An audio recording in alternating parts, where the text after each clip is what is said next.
Hi, everyone, and welcome to another episode of Hello Word.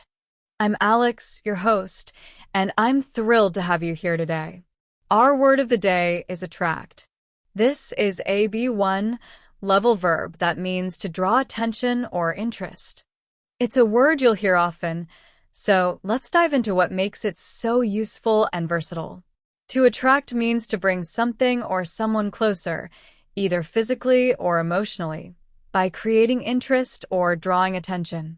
For example, a bright flower can attract bees, or a well-designed advertisement can attract customers. The idea is always about drawing something in, whether it's people, animals, or even ideas. There are several synonyms for attract that you might find handy, like entice, lure, or draw. For example, the smell of freshly baked bread can entice people into the bakery, or a great discount might lure shoppers to a sale. On the other hand, there are antonyms, too, like repel, deter, or discourage.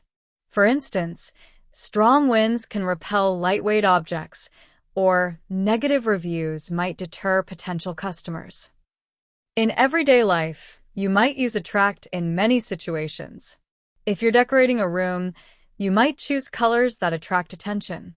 When preparing for a job interview, you could focus on creating a resume that attracts the interest of hiring managers.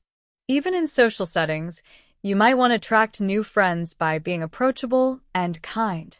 Here are a few more examples of attract in action. The museum's new exhibit is designed to attract art lovers from around the world. Certain types of flowers are known to attract hummingbirds. She used her creativity to design a poster that would attract more volunteers for the event. That wraps up today's exploration of the word attract. It's a word that reminds us how important it is to draw in the things we want in life, whether it's people, opportunities, or ideas. Thank you so much for joining me on Hello Word. If you enjoyed today's episode, please subscribe to the podcast and leave us a review. It really helps others find the show. And don't forget to create your own sentence using attract and share it in the comments. I can't wait to see your creativity at work. See you next time.